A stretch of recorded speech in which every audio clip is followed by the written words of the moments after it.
Assalamualaikum guys, selamat datang ke SRTV.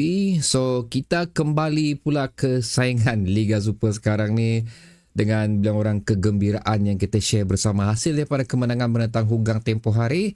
So, adakah kita akan mampu untuk meneruskan kegembiraan kita? Adakah Sabah FC mampu untuk meneruskan rekod cemerlang yang kita lalui sekarang ni selepas daripada kekalahan Haipong tempoh hari, itu kekalahan sebanyak 3-2 untuk beberapa perlawanan, 4 perlawanan terakhir yang dilalui Sabah FC. Sekali lagi menentang Haipong di Likas, lepas menentang Kelantan, Terengganu dan juga Hougang.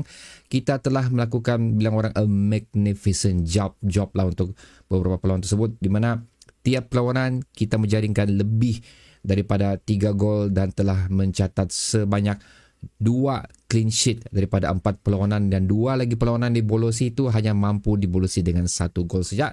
Jumlah gol lebih daripada 10, lebih daripada 15 kalau mengikut pengiraan aku di sini. So, adakah kecemerlangan tersebut berjaya diteruskan untuk perlawanan menentang Perak ni yang tidak lama lagi akan berlaku tu pada 3 Disember nanti di Stadium Ipoh pada jam 9 malam. So, kalau ada yang bertanya tentang watch along tu, insyaAllah kalau diberikan rezeki, kita akan buat watch along dan ya, kalau tidak masalah lah gitu. Dan itu adalah merupakan mungkin watch along terakhir untuk SRTB bagi season ni, kerana selepas tu PSM Makassar bertandang ke Likas, Kedah bertandang ke Likas. Aku sendiri personally sudah aku katakan pada watch along sebelum ni juga yang aku akan turun ke stadium untuk menyaksikan 2 perlawanan terakhir tersebut di Stadium Likas lah, pasal tak tahu apa akan jadi untuk perlawanan saingan AFC pula, macam mana akan terjadi nanti. Adakah aku boleh turun ke stadium untuk menyaksikan perlawanan tersebut? So, itu adalah benda yang bila orang ingin aku nikmatilah sebelum berakhirnya match untuk Sabah FC ni. Okay guys, terus ke cerita menentang Perak ni. Panjang pula aku yang mukadimah ni. So, ini adalah merupakan satu perlawanan seperti mana yang kamu nampak dalam title aku di bawah ni.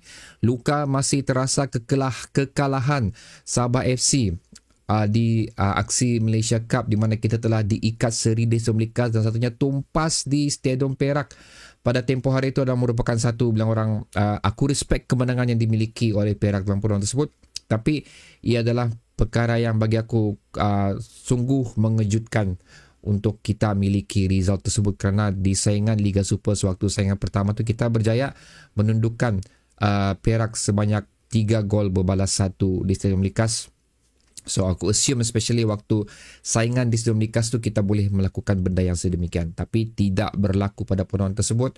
Wan Zek Haikal dan juga satu pemain daripada Korea, dia orang tu adalah merupakan key player untuk Perak ni, dan merupakan individu juga yang berjaya memberi contribution untuk menyekat kemarahan Sabah di saingan Piala Malaysia. Jadi ia adalah merupakan satu, walaupun kita menentang Perak ni berada di kedudukan tangga ke-11 sekarang ni, so berada di bottom league, tapi apa yang telah mereka lakukan kepada Sabah FC di saingan Piala Malaysia tu adalah merupakan bilang orang satu luka di hati yang perlu dipulihkan hanya dengan kemenangan pada perlawanan ni. Begitulah. So macam biasa, bila aku cakap macam ni, bukan aku benci Perak, bukan aku apa-apa Perak. Ini adalah untuk perlawanan.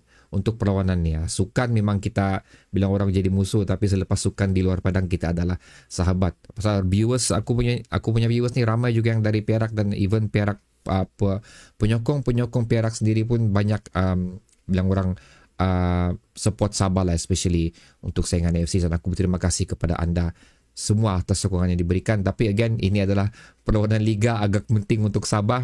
So, of course, memang dari aku ingin nampak Sabah menumbangkan Perak, especially di stadium mereka sendiri, again, untuk menebus luka yang telah kita alami sewaktu menentang Perak tempoh hari.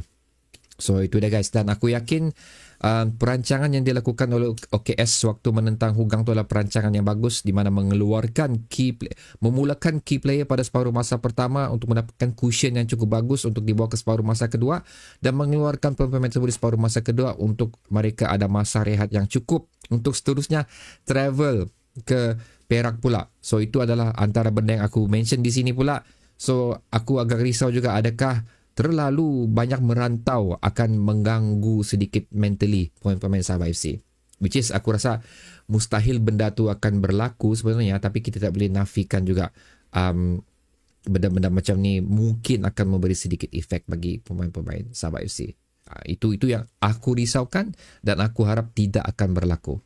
So, bagi aku, taktikal yang bakal digunakan oleh KL bagi perlawanan ni adalah seperti mana kita nampak sewaktu menentang Terengganu, sewaktu menentang Hougang. Of course, the best starting 11 akan dimulakan dalam perlawanan ni. Hopefully, untuk mendapatkan result seperti mana yang kita dapat pada perlawanan-perlawanan sebelum ni, dan seterusnya of course untuk merehatkan pemain tersebut sekiranya kita mendapat satu cushion yang cukup bagus untuk mungkin aku nak cakap separuh masa pertama, tapi menuju ke 60 minit nanti. Pasal itu biasa yang OKS lakukan, masuk 60 minit pemain-pemain dimasukkan, dan harap kita dapatlah cushion yang sebaiknya sebelum pemain gantian kita dimasukkan bagi menempuh lagi minit seterusnya.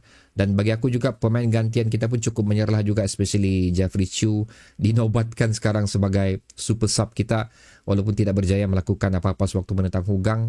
Tapi aku berharap Jeffrey Chu boleh memberi contribution sekali lagi untuk perlawanan menentang Perak ni sekiranya beliau dimasukkan. So itu dia guys, basically itu the way aku nampak perlawanan menentang Perak ni adalah lebih kepada menebus kesakitan lama tu. Tapi yang paling penting dia tu sebenarnya adalah kita cuba untuk mengekalkan rekod kemenangan kita untuk Liga Super.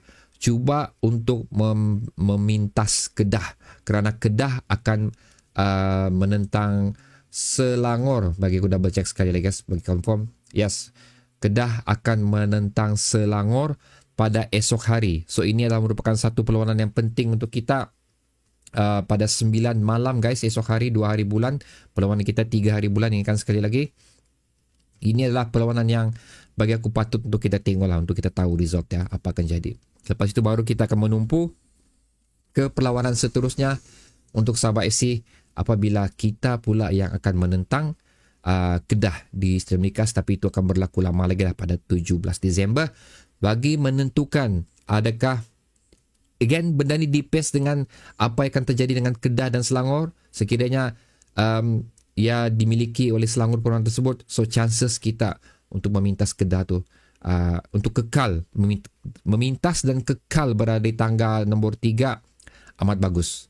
Itu yang aku harapkan lah. So hopefully Selangor boleh akan melakukan sesuatu lah untuk menghalang Kedah daripada mendominasi perlawanan dan terusnya memenangi perlawanan menentang Selangor tersebut. So itu dah guys, tak banyak yang boleh kongsikan sekali lagi, pasal again misi kita memang tertumpu pada satu je sekarang ni, adalah untuk cuba merampas kedudukan ketiga.